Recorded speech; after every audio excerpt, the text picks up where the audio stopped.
అన్న రండి.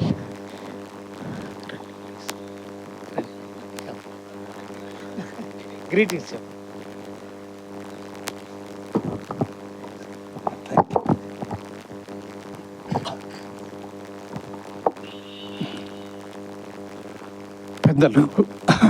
పెద్దలకు నా గౌరవాన్ని తెలియజేసుకుంటున్నాను.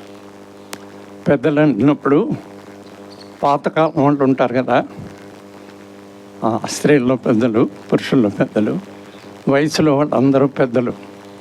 ఇక్కడున్న వాళ్ళేమో వాళ్ళు పెద్దరికం అంటాం. దేవుని పని వాళ్ళు పని కలిగి శ్రద్ధ పోని చిన్నప్పటి నుంచి కూడా అదే పనిలో ఉండటం కారణంగా వాళ్ళు గుర్తింపు పొందుతారు. సిరాజ్ గారు కానీ, యోహాన్ గారు కానీ, ఇక్కడున్న జేమ్స్ వాట్, మిగతా వాళ్ళంతా బ్యాచ్ అంతా, వాళ్ళని నేనేమంటానంటే పెద్దరికం రీత్యా పెద్దలు. మామూలు పెద్దలేమో వాళ్ళని ఎప్పుడు గౌరవించాలా, వయసు రీత్యా పెద్దలు కాబట్టి వాళ్ళకి గౌరవాన్ని తెలియజేసుకుంటూ ఇక్కడున్న ప్రతి ఒక్కరికి, ప్రతి కుటుంబానికి నేను శుభాశీస్సులు తెలియజేస్తున్నాను.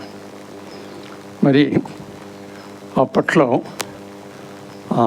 కొద్దిమంది ఉండొచ్చేమో, అంటే కొత్త జనరేషన్ వచ్చేసింది కదా, కొత్త వాళ్ళు వచ్చేసారు చాలామంది. చాలా కుటుంబాలు ప్రభుని నమ్ముకోవటం, ముందుకు వచ్చేయటం, తెగించడం, తేల్చుకోవటం, బాప్తిసం తీసుకోవటం, ఆయన పేరు మీద కుటుంబంగా వ్యక్తులుగా నిలబడిపోవటం, ఇది ఎప్పుడు జరిగేదే.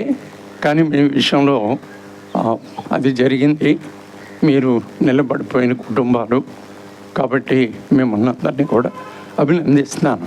దేవుని నామంలో ఆయన పేరట అభినందిస్తున్నాను. మరి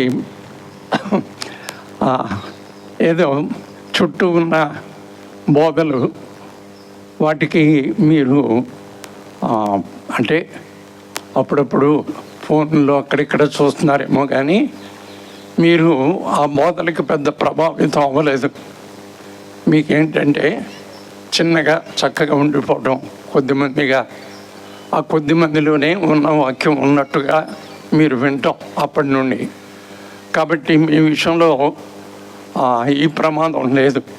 బయట మాత్రం చుట్టూ చెప్పినట్టు నిజంగానే ప్రమాదకరమైన బోధలు. ఒకటే మాట చెప్తాను నేను, 2 మాటలు చెప్పనా, 3 మాటలు?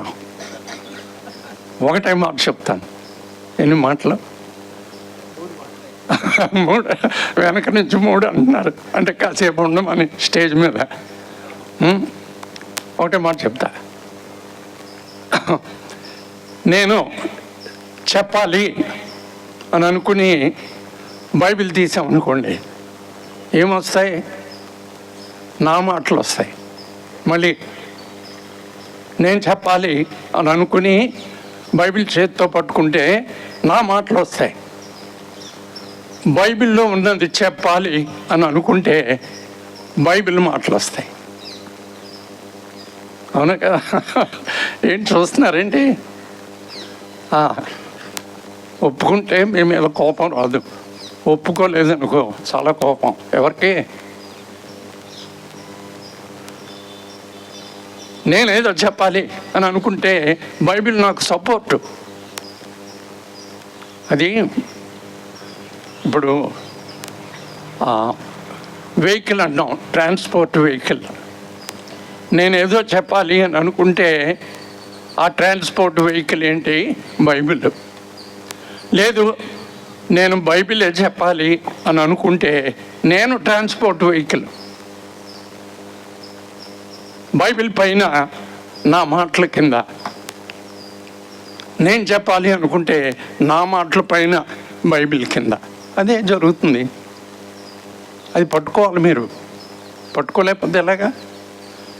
ఇంతకాలం విశ్వాసంలో ఉండి ఎదిగి వాక్యం ఎరిగిన వాళ్ళుగా ఇలాంటి పట్టుకోలేకపోతే ఎలాగా? మోటివ్ అంటారు దాన్ని. వాళ్ళ ఉద్దేశం ఏంటి? కనబడిపోద్ది. వాళ్ళు కనబరుచుకోవాలని ప్రయత్నిస్తున్నారా? నాకు అవసరమైన జీవవాక్యం, దేవుని వాక్యం, అది నాకు అందించాలని ప్రయత్నిస్తున్నారా అని ఊరికే తేలిపోద్ది. పట్టుకోలేరా? పట్టుకోవద్దా? అక్కర్లేదా? చెప్పండి. పట్టుకోవాలా? మాట ఆయన మాట వేరు, అది జీవం. ఈ మాటలు కాబట్టి ఈ విషయంలో ప్రత్యేకమైన అంటే పని కట్టుకుని జేమ్స్ వాట్ గారి మాట వాడారు కాబట్టి పని కట్టుకుని నేను చెప్పాల్సి వస్తుంది.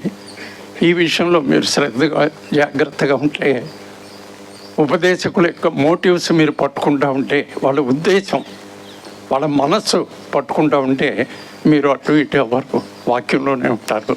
అది మిమ్మల్ని నిలబెట్టే వాక్యం, జీవవాక్యం.